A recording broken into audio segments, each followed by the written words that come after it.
ঝাঁটাই ঘুমে কি যদি সুযোগ হয় কুকুরের মুখে মারো। ঝাঁটাই ঘুমাকাও যদি সুযোগ হয় কুকুরের মুখে মারো, যাতে যে রাখা দিয়ে যাবে যেন গুয়ের গন্ধ বেরোয়, বুঝতে পারবি গু খেয়েছে। কথা কি খারাপ লাগছে নাকি? খারাপ লাগলে অসুবিধা নেই।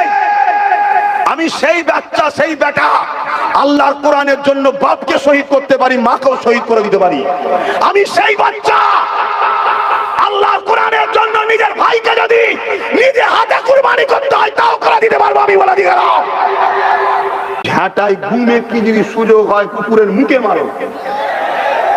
ঝাঁটাই ঘুমাকাও যদি সুযোগ হয় কুকুরের মুখে মারো, যাতে যে রাখা দিয়ে যাবে যেন গুয়ের গন্ধ বেরোয়, বুঝতে পারবি গু খেয়েছে। কথা কি খারাপ লাগছে নাকি? খারাপ লাগলে অসুবিধা নেই। আমি সেই বাচ্চা সেই বেটা আল্লাহর কোরআনের জন্য বাপকে শহীদ করতে পারি, মাকেও শহীদ করে দিতে পারি। আমি সেই বাচ্চা আল্লাহর কোরআনের জন্য নিজের ভাইকে যদি নিজে হাতে কুরবানি করতে হয় তাও করে দিতে পারবো। আমি বলে দিই